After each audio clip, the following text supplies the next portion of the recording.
the 20s. So this is really nothing new. Sort of a continuation of it. It's been reworked over the years to reflect changes in the needs and certainly the desires and the growth patterns of the state itself. So this is something that has a really long, deep history in New Jersey itself. Has a deep history in the country. I mean, everybody knows about Thomas Jefferson working with L'Enfant, laying out Washington, D.C., and Alexander Hamilton working with L'Enfant, laying out Patterson. So this is something that's really rooted deep in the country's history and something that we're proud to be a part of. My name is Jerry Schaffenberger. I'm the director of the Office for Planning Advocacy. And Dan Kennedy to my left is the deputy director. And we'll be walking you through the plan step by step. And if you have any questions, please be sure to write them down. And we really want to have everybody understand the plan as much as possible right now.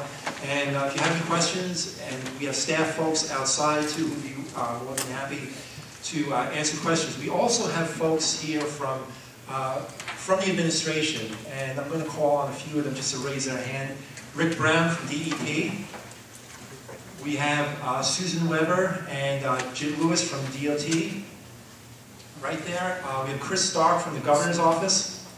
And there's a few more on their way. So with that, I'm going to turn it over to, before I turn it over to Dan, I just want to let everybody know the sort of the trajectory of the plan as it was released. It was actually released by the governor on October 17th of last year.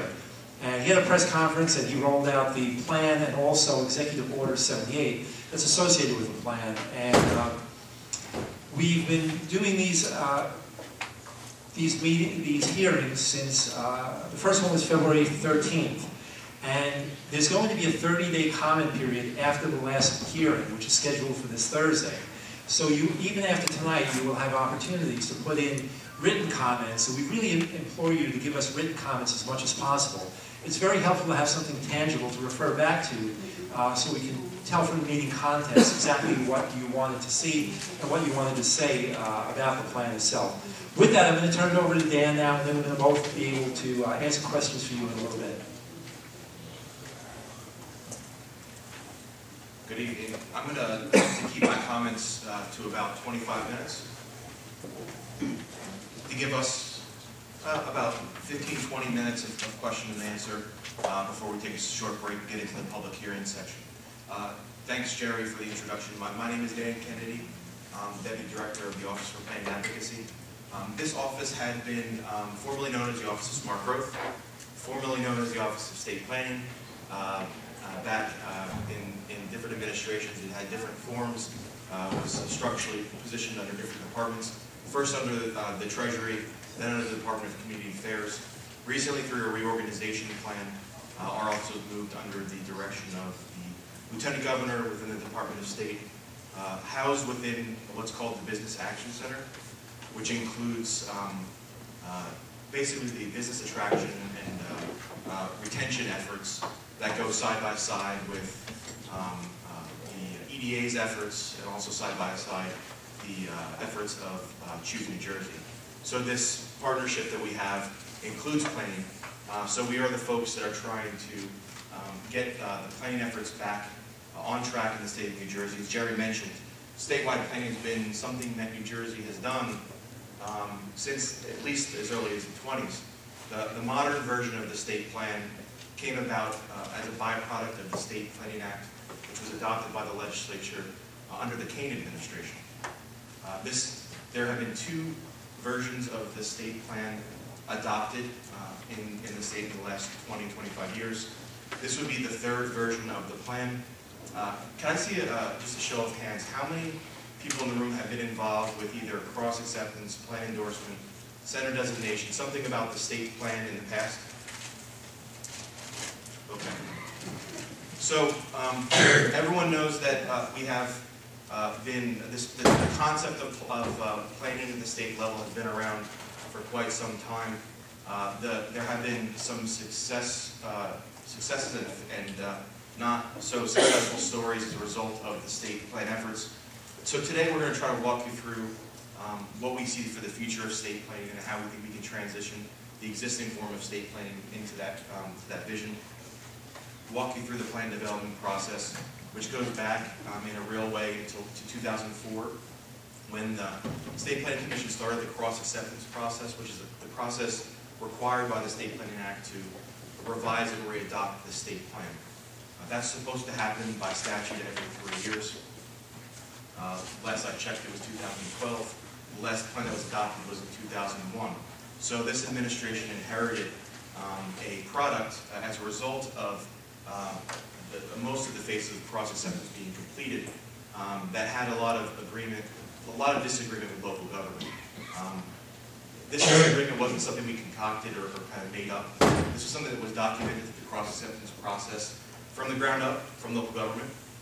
This process took shape during the past couple of administrations when the lieutenant governor was a sheriff in Monmouth County and the governor was a prosecutor. So this isn't something that we've kind of, a good program that we feel should be turned over just to kind of put our mark on it. Quite opposite. This is basically a process that is supposed to result in a level of agreement with local government and a level of consensus as a result of the cross-acceptance process. But when this administration came into Trenton, there was nothing anywhere close to consensus with the regulated community or the local government, which we mean the county and municipal government. Nowhere near the level of agreement that you could actually argue that there had been some consensus reached as a result. There's, in every town in the state of New Jersey is required to have a master plan. As a result, the zoning ordinance that your local township governing body is required to adopt is supposed to be consistent with that master plan. But we have an interesting dynamic in New Jersey where we have a couple layers of government to consider. Counties also have master plans. Counties have authority primarily over roads and drainage, which are very important variables to consider. But they've also, over the last generation or so, stepped up into a role of organizing municipalities voluntarily, not because they've got a lot of authority, but because there's efficiencies involved. And a lot of the issues that we care about in the state in terms of transportation and water quality and air quality are really difficult to deal with town by town. Protection of open space, protection of farmland. Those kind of things are really difficult to do property by property, town by town. So counties have stepped into a role that is a real meaningful one in this state to organize municipalities and try to get some common vision for that region. We also have authority at the state level that exists oftentimes as a trickle down from federal government. We have authority from the federal government that's trickled down to the state government for under the Clean Water Act and the Clean Air Act. We have to make transportation investments that come through the Department of Transportation and through our municipal planning organizations in the state. So as a result, the local governments plan and zone, the relationship with the counties is pretty strong. But then we have state government that has all these different functional operations in different departments and different authorities. The legislature grants those authorities separately to the departments. So we have a DEP silo where a lot of the environmental restrictions are housed. We have a DOT silo where a lot of the transportation issues are dealt with. We have a silo in relation to affordable housing in the Department of Community Affairs. Pretty much none of these silos are required to work together. And we know that these issues are all cross-cutting. You really can't talk about transportation unless you're talking about environment. You can't talk about the environment unless you're talking about house. So all these issues are interrelated, but there are silos created by our statutes that haven't effectively been managed through the state planning process. So we have all these different layers, and we have all this different authority. And we could talk to you tonight about centralized state planning, but in the end, we don't have the authority under the State Planning Act to tell your town how to zone. So that is one thing I wanted to reinforce early, is that nowhere in this plan does it call for the municipalities to do anything that doesn't work into their best interest. And that's, some of you may look at that as a strength, some of you may look at that as a weakness, but that's the reality. So what is our authority under the state plan? If the governor chooses to use the state plan in a way to organize itself from an investment perspective and a coordination perspective between all the important functions of state government, then a state plan, we think, can be effective. So that's how we are choosing to use it. Some of the features of state plan you may have been in rooms talking about, the state plan policy map and the plan endorsement process, which both started with good lofty goals and desires. The state plan policy map and the plan endorsement process are recommended by this plan to be phased out, and I'll talk to you about how we plan on recommending doing that. We think that by listening to local governments through the cross-acceptance process, by listening to a range of stakeholders through our continued cross-acceptance over the last year, we heard resoundingly that the biggest problem that the regulated community faces and the municipality faces is that when they approach planning and zoning locally or making investment decisions on their private property, they face challenges from state government, and one of the main challenges is state government. They have also pointed some criticism to local government also, but that's under the State Planning Act, that's not our authority to affect. The statutes would have to be revised if that would ever be the case. So we're looking at doing our part in solving the issues related to physical and economic development in the state. So we've focused this plan by basically listening to what local government is telling us and what the regulated community is telling us. On state agency coordination, the horizontal organization of state government, as a first step, if we're ever going to have any chance at having a good, solid, productive relationship with local government. So we're thinking about organizing ourselves first before we have any sort of hope of having more productive conversations with local government moving into the future.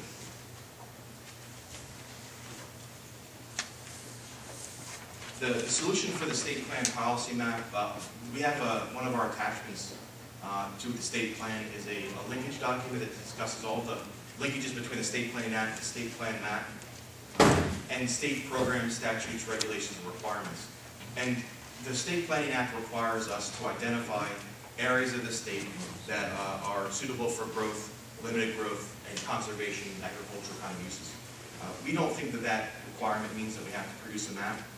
We have for you today, and it's been online for several weeks now, a proposal for a criteria-based system that can use from information from the bottoms up to build a new system to meet that statutory requirement that we have to identify places. And we plan to use it not to basically, from a top-down approach, require any sort of changes.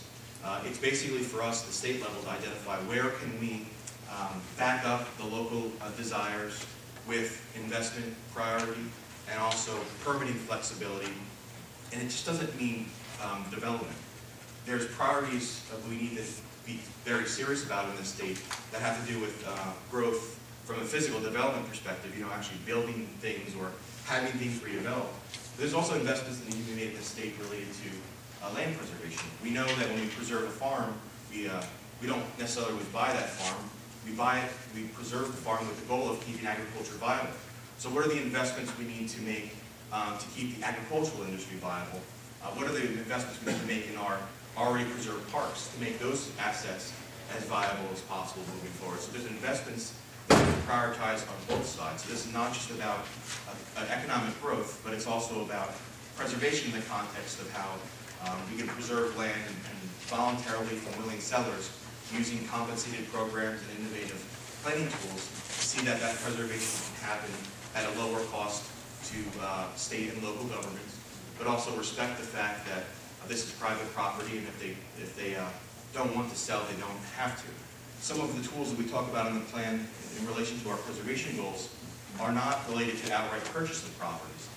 They are basically purchasing easements from the properties, owners, and where the property stays in private hands, they still continue to manage their properties, make money off their properties if they're agricultural, and pay their taxes and improve their houses and raise their families. So those are the kind of tools that we're talking about in relation to preservation.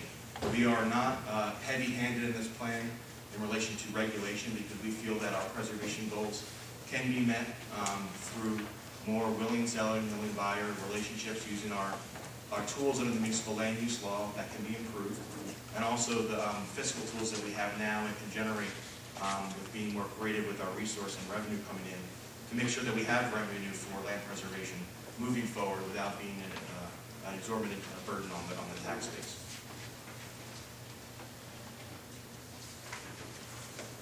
There's likely going to be, at 7 o'clock, or even during the question phase, you're likely going to hear a wide range of concerns, public policy concerns from the room. And I think that's what we expect, and that's what we've heard over the last 4 meetings. So the question I guess we all have to ask ourselves is it okay to let state government continue to be not working together? What are the fiscal impacts to our tax, to the people we answer to in terms of property taxpayers and people who are looking to improve land area in our state to redevelop? How is it smart for us to continue to let state government be disorganized? So we may disagree on a lot of things. Maybe we can agree that the state of New Jersey is a complex organization that needs some level of organization, some level of strategy that may not, which we're not presenting here, does not creep into the day-to-day life of local government or property owners, but also is effective in making sure that what is desired at the local level can be translated up through a process. The state of New Jersey can become a better partner to deliver on what the local desires are. We have resource constraints, both from a fiscal and environmental perspective, that require us to rethink our strategy at this time. We don't think the strategy we have in place now, the 2001 plan, effectively deals with the issue of state government coordination. State government coordination has been and will always be the top issue of local government through the state planning process. So what we think we have basically put forth to the public to let us know what they think is a plan that has a set of values, a set of core goals that can capitalize on the strengths and assets of our state, which includes our people. We have a real sound base of our workforce. We have our people are talented, they're passionate, they're well-educated, and they're one of the big reasons why the companies that are here, they want to come here, are going to stay here and maybe grow here. We have extensive physical infrastructure in this state that certainly needs improvement. We need to make investments in this state to keep our existing transportation network healthy. Are we going to make the hard choices to make those investments in the places that can really deliver economic development assets to the regions of this state that are local? Our geography is unique and diverse. We have a state here like no other, I think. I'm a 4th generation New Jersey resident. I'm raising 5th generation New Jersey resident in my house right now. I really love this state. I know many of you do also. We kind of put up with some of the New Jersey-isms because of how interesting this state is, from our coasts to the Pinelands to the Highlands, to the job opportunities, to our transportation system, to the arts and culture that's in this state. So as New Jerseyans, I guess we're used to putting up with a little bit because we think we get so much back. So that's why I'm here still, and that's why I think that's our story. Part of our story is also that we've got a serious base of industry clusters in the state that can employ our folks to make sure they can pay their bills, put their kids through school, live a happy and productive life. If we just really start paying attention to what those industry clusters mean. So we have identified in the plan some key sectors in this state that we think are here now, that we want to grow organically. This is not a home run economic development strategy. We're kind of pulling a pie in the sky. We're not talking about making monstrous investments to get firms here from all over the place. But these are the companies that are here. They have bases in New Jersey already. We can keep them if we are smarter about how we treat them. And of course there's a property tax conversation that goes along with this. There's a regulatory conversation that goes along with this. The state plan doesn't really give us the authority to get into those details. We know that those are issues. The governor and the lieutenant governor, this administration, everyone in the cabinet understand the reality of the business climate of the state. And in a big way, this plan is the kind of quality of life complement to those ongoing efforts. We know that in the past, the state government has suffered from lack of leadership from above on these issues, and we think that we've got a team in place, like them or not, that can actually deliver on what the state of New Jersey has to do to assist local governments and the regulated community, stay in this state, be effective, and be prosperous. To do that, we set a real high-level mission. We're not talking about what we think should happen on your property. We're not telling, part of our vision is not telling the town what to be. Our vision really, I'm going to read it verbatim so there's no confusion, that New Jersey will be the national leader in private and public investment, which supports sustainable communities that attract and provide strong economic opportunities, preserve our state's natural resources, and create healthier communities to work, reside, and recreate. So the key word I think in this is support. That our job is not to dictate, but to support towns as they try to meet the challenges they face at the local level with, of course, with property taxes and caps and all that. What's our role in supporting local government? And our mission to do in that is to focus our policies, New Jersey's policies, state policies, and investments on these regions of the state. We need to foster job growth, support effective regional planning, because we think that that's regional is probably better scale than state to really get into some of this detail, and to get to that end product. We think that the plan shouldn't be, this is what we heard from local governments, and we may hear people saying differently today, and that's their right, but we think that this plan shouldn't be and isn't a top-down approach to force compliance with the statewide land use plan. This isn't a land use plan. It's more of a policy plan that can really get New Jersey on the right track from a planning perspective. It's not an additional layer of bureaucracy, as I mentioned up front. Some of the heavy bureaucratic functions of the state planning process of the past, like the policy map and the plan endorsement process, we're arguing we should back away from and replace it with things that are much more bottoms up and much more flexible. It's certainly not, and the state plan has never been a substitute for local and regional comprehensive plans or local zoning, nor will it take away the authority of local governments to plan and zone their land under the authority of the municipal land use law. It's not going to be a silver bullet that's going to solve all of our problems. This is not something that if you implement tomorrow, the world will be fixed and New Jersey will be, will meet its mission. But there's definitely a lot of things that need to break our way for us to turn the corner. We think that this framework allows us to have conversations about some of the niche issues in the state and give us a kind of a track to go on. We also don't think that as local governments are laying off cops and firemen and town managers that we should impose on costs to them to involve themselves in the state planning process. Plan endorsement was a process that was intended to be a way for local governments to get certification from the state that they were consistent with the state plan. Some planners liked it, some planners didn't, but many local governments did not like the process. We've had 17 go through. We have 565 municipalities in the state. So 17 municipalities of the 565 certainly isn't getting to any sort of scale where we can say that that program has been effective. The municipalities that have gone through the process have reported it cost them between $300,000 and $500,000 on average to go through this process. And a planner that didn't like the process acknowledged it was some sort of cruel hoax where the state said if you did these things, we would deliver incentives to you. And so they spent the money, they did the right thing, they did what they were asked to do, and in the end, the state pulled out, never really delivered its end. What we plan on doing, though, is into this new system is to translate forward the value of the work for those 17 municipalities to make sure that the work they did, they would qualify as a priority area of the state through our new criteria system. So we don't think we can impose those costs on local governments. Maybe it wasn't right to do before, but we know it's not right to do now and moving forward, so we're arguing that those costs should be abated. The plan includes guiding principles for state decision-making. Some of these principles come from the lessons we learned through the red tape process, with Lieutenant Governor taking the lead for that. Those are predictability. That's not to say that every permit that gets submitted to the DEP is going to get approved.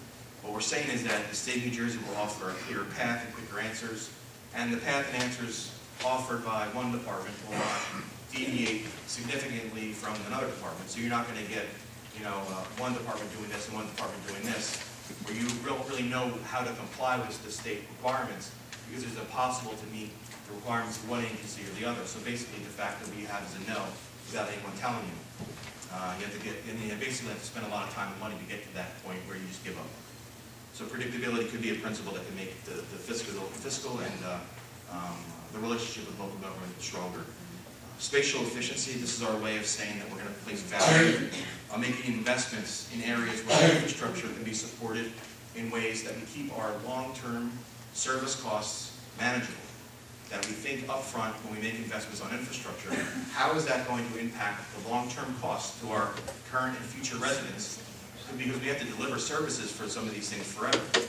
So spatial efficiency is our way of saying that we're going to be thoughtful about when we make investments, how are we going to make sure that we're not passing the buck down to future generations. Leveraging assets, the state of New Jersey is committed under this principle to working with the private sector, higher education, and all levels of government to ensure that state assets are leveraged in strategic locations. This is our call to all the hundreds or thousands of acres of, the morass of parking lots in our urban areas that are owned by state government. We've got assets that we have through transit that can be leveraged. The state of New Jersey has assets that could work with local government to see that their local economic development objectives are seen through. So we want to consider those, and the answers are going to be on a case-by-case basis, working with the towns. We're not saying we're going to recommend selling off every any transit parking lot that we have, but there may be some opportunities for us to work with local government. We think that's a principle we should take seriously. The next principle we talk about is sustainability, and there's a lot of different ways to look at this. The way we're looking at this in the state, for the state's plan, is to plan for and respond to current and future challenges and opportunities through adaptive decision-making that accounts for social, economic, environmental protection issues. So as we're making decisions today, we're going to consider the implications of those decisions on tomorrow. And then we're not going to make decisions solely on the economic, social, or environmental benefit, but we have to have a wide range of lenses to look through to make our good decisions that deliver short-term results without creating long-term issues for our state that will get passed down to future generations. And then we're also talking about institutionalizing change in a way that we can stop dealing with things permit by permit. If there's something that doesn't work or is stupid in state government, we want to change the regulation, we want to change the program. Or do we have an investment strategy in the state that's not working? Well, let's change that investment strategy to get it right. So we want to make those changes instead of having these audibles on a case-by-case basis. To get there, we have 4 goals. The first goal is targeted economic growth. In this goal, we identify the industry sectors that we think are key for statewide regional importance. We provide a simple map in here to identify where those sectors are right now today. We recognize there's more work to be done to identify where those core clusters are. That's work that will be done in the future.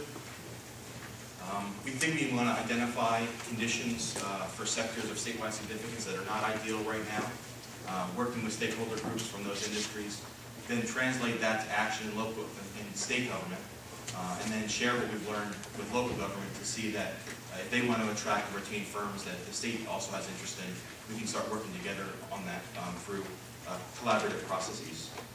In this, we want to also support land and water-based industries, so our farmers, our fishermen, are not forgotten in this conversation. They are identified as important industries, as well as our tourism industry in the state and our potential for growth in the green energy industry. Our second goal is in relation to effective planning at the regional level. So we're going to not offer in this plan the heavy-handed detail that you may have seen in the past plans. As a result, you may not see what this means for your backyard, and that's kind of the point. We're not interested in drilling down to your backyard and figuring out, because the state doesn't have a rational place to be in that conversation, other than from a higher perspective. We think that detailed planning deserves to be had and taking place at the local level, with some level of connection to the state that is less heavy-handed than it is now. We want to investigate and basically transition in a new criteria-based system that's from the bottoms up, to phase out the state plan policy map, to transition into a priority growth investment area criteria. That proposal is actually available tonight. If you want to ask questions about that tonight, you can do that also. And we think we should strengthen the county planning role to facilitate regional collaboration in places where there is interest to do that. We think that the County Planning Act could be amended in a way that allows municipalities that currently work with their county governments effectively to seek efficiencies to continue that relationship and to strengthen it, if they seek to do that. The third goal is related to preservation and enhancement of our state's critical resources. I spoke a little bit before about our desires to continue our success of our state's preservation programs, both farmland and open space. We know those programs are only successful because of the strong relationship and the strong advocacy and the strong fiscal partnership and administrative partnership we have with municipalities and county governments. So we want to continue that success. We also know that we need to coordinate functional plans of those programs with economic development plans, so we're not preserving land in areas that are targeted for economic growth, and we're not, and the reciprocal also isn't true, where we're not targeting land for preservation we basically don't want to build roads into places where we want to preserve a lot of farmland, and we also don't want to preserve farmland where we see industry clusters having an opportunity to flourish, and also to provide retail, housing, public services that are required to support that growth. So we need to be really careful to meld those functional plans at a high level to make sure that we're not, at the state level, stepping on each other's feet. And the fourth goal is tactical alignment of state government. We need to enable effective resource allocation, coordination, and cooperation amongst the statewide players as a first step to really make sure that state government is working together. It's almost kind of an embarrassment to say that we need to take this step, right? We should all assume that our state government is working together, and there's been a lot of great progress made in the last year and a half, 2 years under this administration to see that happen. So we want to institutionalize that progress that's been made in a way that's never been done before through a new steering committee that was formed by an executive order. So we can basically have state implementation through the state plan, really deliver what the local government's always wanted, that state cooperation. So we're going to take that part most seriously. We're going to require our agencies to develop and implement department strategic plans that would be basically be advised by the state plan. We also plan on discontinuing the plan endorsement process to ensure that every dollar spent on planning and zoning locally is spent on issues that are most related to local interests and not delivering on a state agenda. I went a little longer than I wanted to, but now is a good opportunity for me to stop talking. Thank you for your patience and attention, and look forward to speaking with you over the next couple hours. Thanks, Dan. What we do, if you want to ask a question now, if you just raise your hand, we'll try and get as many questions in as we can. I would ask that you withhold any comment for the comment period. Just limit this strictly to questions so we can get as many in before we have to break. So, yes, sir, in the back. Yes, Jerry. Dan, in this meeting and previous meetings, used the word siloed many times. Could you explain, just so that we're all sure we all understand what you mean? Sure. Just what it is you mean by silo. Sure. Silos are a metaphor for things happening in one area without knowledge of what's happening in another. And that's the way a lot of agencies sort of evolve over time, where they sort of do their own little thing, separate and apart from other agencies, rather than working together. And this is something that's sort of a consequence of any organization that's large enough and around long enough where they develop these silos. It can happen in business too, where different departments don't really work in tandem with each other. So that's simply what silos mean. By breaking down the silos, that improves the communication and theoretically improves the efficiency. Yes, sir? In the state of New Jersey, the state policy has driven the state of New Jersey to the 50th most business-friendly state in the country. My question to you is, knowing the state government has done that, how can we trust the state government to do what's right for the people? You know, that's absolutely an unbelievably good question, and it really rings a lot of bells. Governor Christie came in here. Let me just answer, okay? Governor Christie came into office promising this sort of change. His whole administration is based on this sort of change. And change is one of those words that's been worn out over the last few elections, if you know what I mean. But wait a second, the legislature hasn't changed. I know. He can't do it all by himself. Exactly. Exactly, so nothing's going to change. No, nothing. It won't change as quickly and as broadly as we would like. I'm with you on that one. But the governor is great at reaching across the aisle and brokering deals. We have a 2% property tax that never would have happened in anybody's wildest imaginations. Also the increased pension and health benefits contributions. All of these things happen as a minority governor. So you're right, it would move much quicker if things were a little bit different there, but he is making good progress, and he's one governor who can make this work. And he has assured both Dan and I, face to face, that he would support this program and make it work for economic development. Yes, ma'am. Hey, Judy. Hi, nice to see you. There was a phrase that you used that made me a little nervous when you did your presentation. Only one? Well, yeah, this is the one that made me the most nervous. The phrase you said is we are not looking to be heavy-handed with regulation. Right. And then you said we can instead use fiscal and revenue and blah, blah, blah, some other kind of tool. I thought you said fiscal, revenue, and political tools. The whole thing made me nervous. I feel that in New Jersey, we have to be really careful about regulation if we want to protect our natural resources, our air quality, our water quality, et cetera. So what does that mean we are not going to be heavy-handed with regulation? Well, speaking in relation to the plan, we don't want this plan to be a heavy-handed plan, which typically, and I'm a small-town mayor, so I worked on this with a view from not being want to be told what to do from the state level. So we wanted this to be something that municipalities could participate in if they so choose, or not participate in. We wanted to respect home rule and leave the local decisions at the local level. We feel those sort of land use decisions are best served at the local level, where citizens are appointed to their local zoning boards and local planning boards and elected office. So that's really what we mean by not having a heavy hand. We want to work with everybody, really have everybody on the same page, but every town in the state is different. This is like 566 snowflakes in these towns. Everyone is different. And you have to respect that. Some towns want a lot of development. I tell this story all the time. We met with a bunch of mayors and local officials, see what they would want to see out of the state plan and how can we help.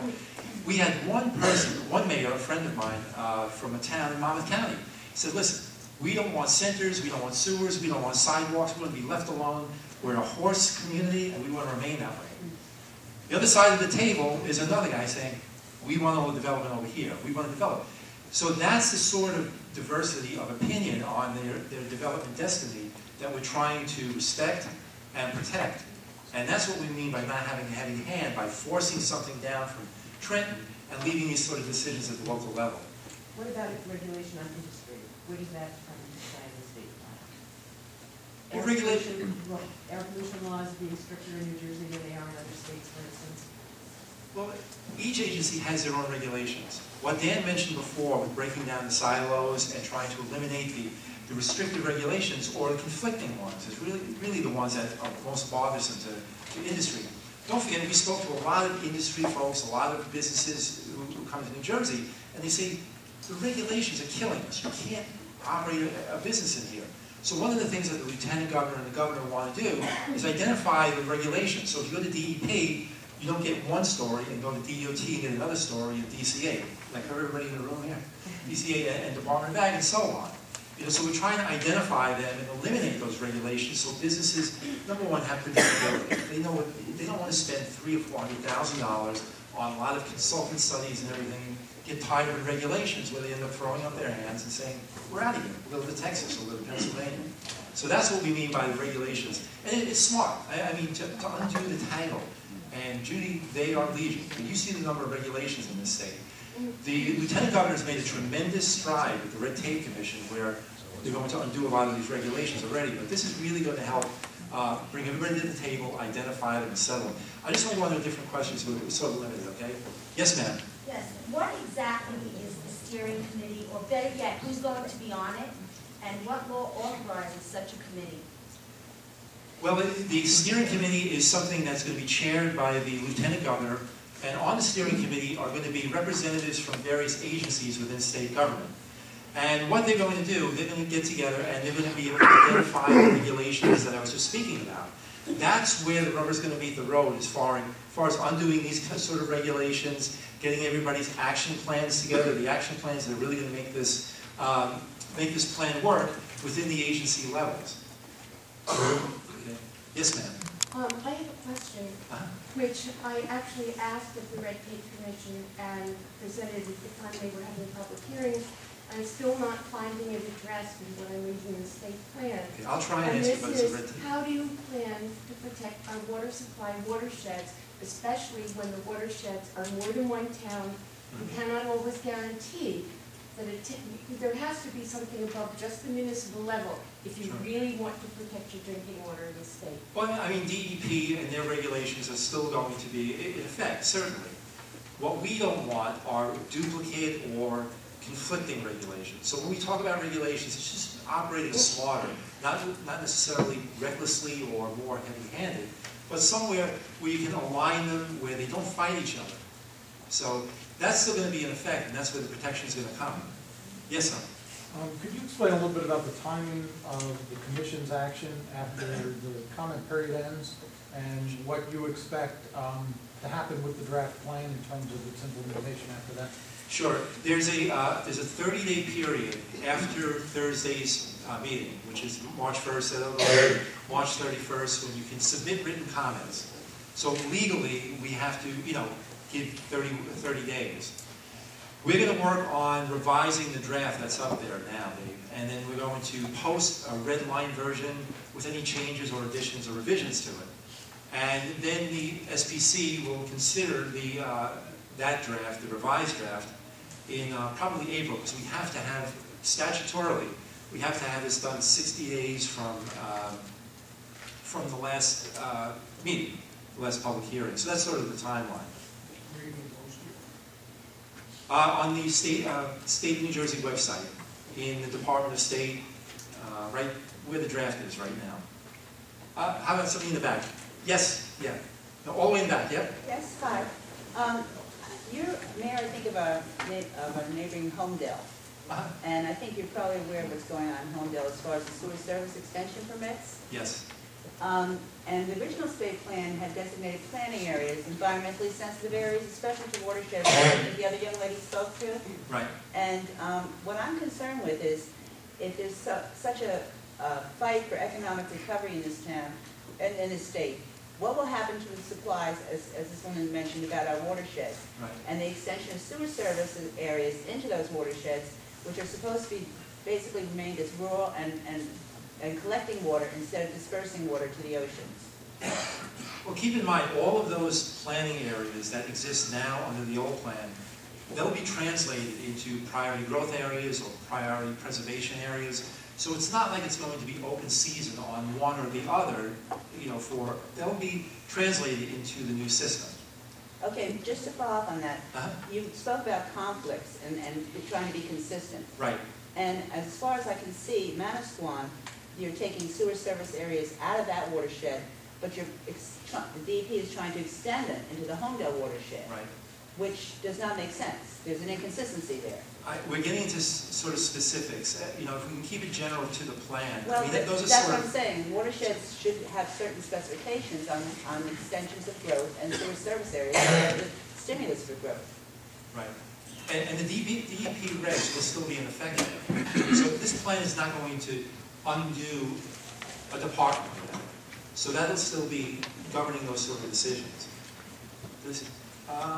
Yes, sir. Reading through this plan, I'm just wondering why there wasn't more emphasis placed on protecting private property rights, because I didn't read much about it at all. Private property rights, and I read through the list of goals here, and I would think that should fall pretty high on the list, because people are nervous. I know I'm nervous about this plan. Sure, I understand. We've heard it, believe me. And this is why this is a draft. We're going to take all of these, and if it maybe it could be a simple fix, simply adding language or clarifying language to that effect. I'd like to see a lot more like protecting private property. That's fine. And if you want, during the comment period, make the comment. If you have suggestions, we're there. We really want to make this as good a product as possible, and work with everybody here. And there's a diversity of opinion, like there's diversity of towns I was talking about. Wait till you hear the comments. It's going to be all over the map, and that's healthy. That's what we want to hear. Yes, sir. The last meeting that we've had, and including this one, you've gotten a lot of comments, a lot of questions for this past meeting. Are you making any changes to this plan because of those comments and questions? Well, Or what would... just taking comments and questions on the plan is going to be passed as it is? No. In fact, as I said, you're going to be able to see a draft with those changes in there. Okay. And it wouldn't be fair to make the changes now until we have all the hearings. I'm just concerned that you're going to make some changes.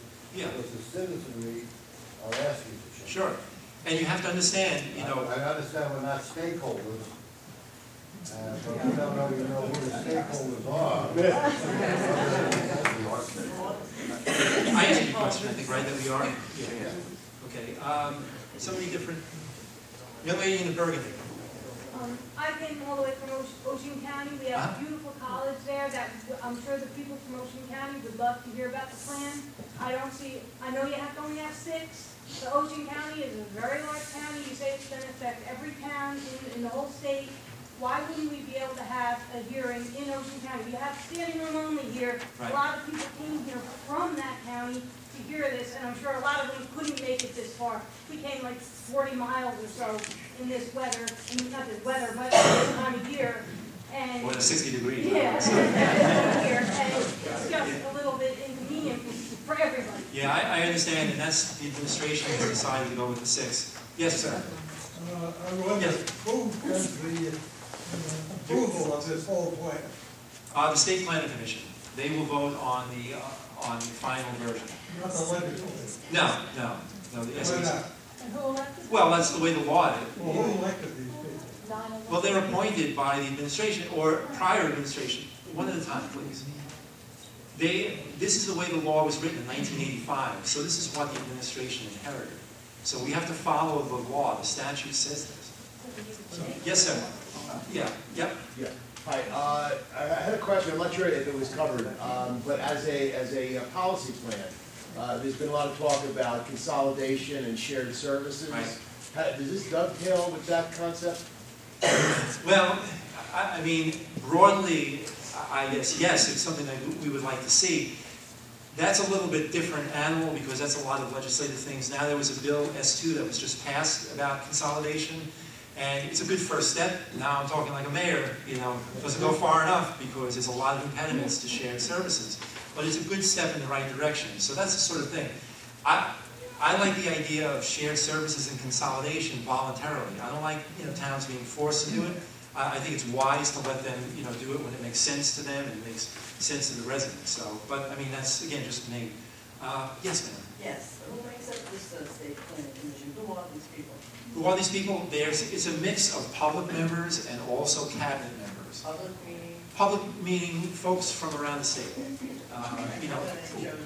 They're chosen by, they usually send in a letter of interest and they're reviewed.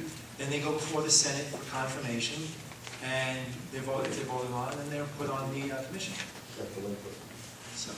Are they from special interest groups or are they? No. Taxpayers? They're regular guys. Are there any requirements that go along with the choosing? They should be property owners, they should be, residents of the state. They Yeah, should be, you can't be born in Kenya. some business. It wasn't very nice. I mean, the requirements are typical. You get a born age, a resident of New Jersey and all that. But the members are listed in the plan. And, yeah, so there is a mix Are of... they representing the property owners, private property owners here? Anybody specifically representing the property owners? Well, yeah, I mean, they're public members. They're representing, the residents of the state. So, That the doesn't way... mean they're representing the people of the state. The way... Transportation, I see, the environment, I Yeah. see, I don't see anything that says, that we're being represented. And I really think being that we are Right. the majority of the people in the state, we weren't asked to be stakeholders. Nobody asked us to have an input in this plan prior to it being planned.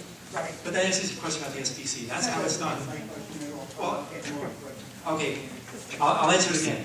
The SPC is chosen by the administration at the time. And they're chosen, they send a letter of interest, and they go before the Senate for confirmation. So the governor is in office now. So he would take this and send it to the appointment folks. Now, you know how the governor has been doing with his appointments. There's sort of a conga line, 300 folks waiting to be confirmed. So that's the way it goes. The governor chooses people to serve on this commission. Then they go before the Senate for confirmation.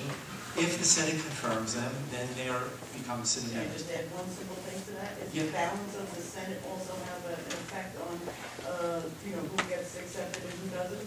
Well, it could. I mean, unfortunately, that's why there's a bit of a backlog there, and that's the reality. Yes, sir, in the back. Within the body of the plan, there's a mention of using of incentives to gain cooperation from the municipalities. Right. We've also talked about green energy, supporting green energy industry. This usually involves some sort of incentives, tax breaks, increasing of public or protected lands, involves the cost of maintaining those properties, and remediation of costs to the municipalities, which I believe Dan addressed earlier.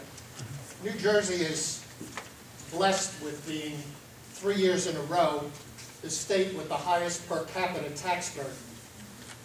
My question is, how are these costs and the other costs, which I'm sure we have not even touched on here, going to be addressed without the taxpayer in New Jersey being additionally burdened to pay these costs? Right, there's not going to be any additional taxes to implement this plan. We're going to do it, please let me answer, okay?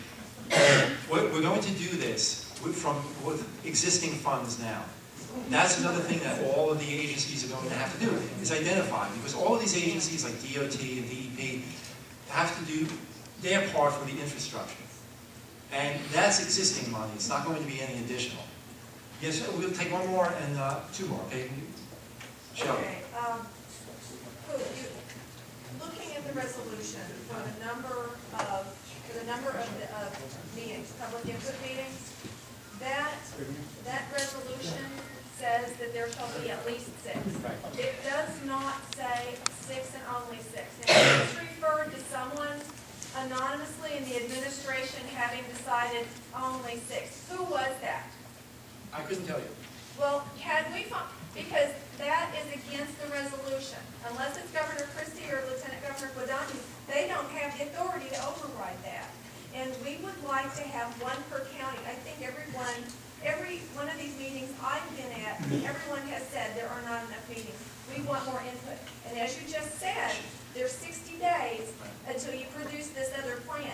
Why are we limiting our input? Why have we left out all these thousands and thousands of people that live in millions of people that live in New Jersey? Shelley, I will pass it along again.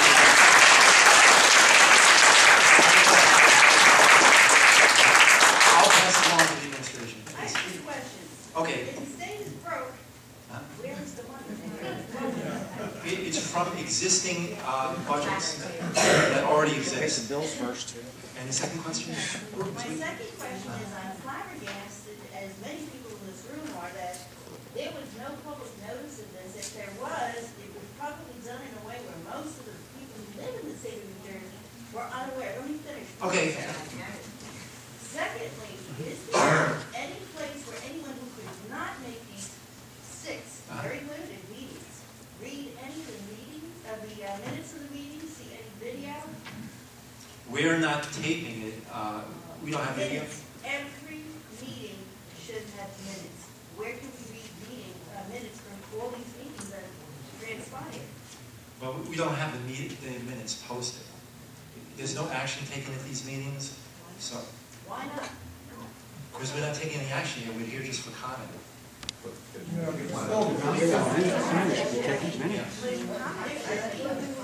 The way the meetings is, hold on, folks. The way the meetings are structured by law is that these are public comment meetings where we sit here and we take your comment. There's no voting, there's no action, there's no quorum. But this is changing everything that's happening in New Jersey. So New Jersey residents should be aware of what's going on. Absolutely. And if you're limiting these meetings and you're keeping it very quiet, how are we supposed to have an input? Well, I would say we're keeping it quiet. We're following the law as far as notification. We've noticed it 30 days in advance. What statute? I don't know the statute off the top of it. Do you know the number? State Planning Act. State But, Planning Act? yeah, the state. What statute? I'll give you the reference in the in-between time. I'm not a magician. I don't know. Because Yeah, it seems I to will me that leave- the you'll way leave that that this note. is all transpiring is very against our rights. Okay. Listen, folks, let's take a quick 5-minute break, and then we'll come back and we'll open the floor up for the public hearing. We're a few minutes after 7, okay? Thank you very much. So, search your ladies, come back in 5 minutes and we'll get started.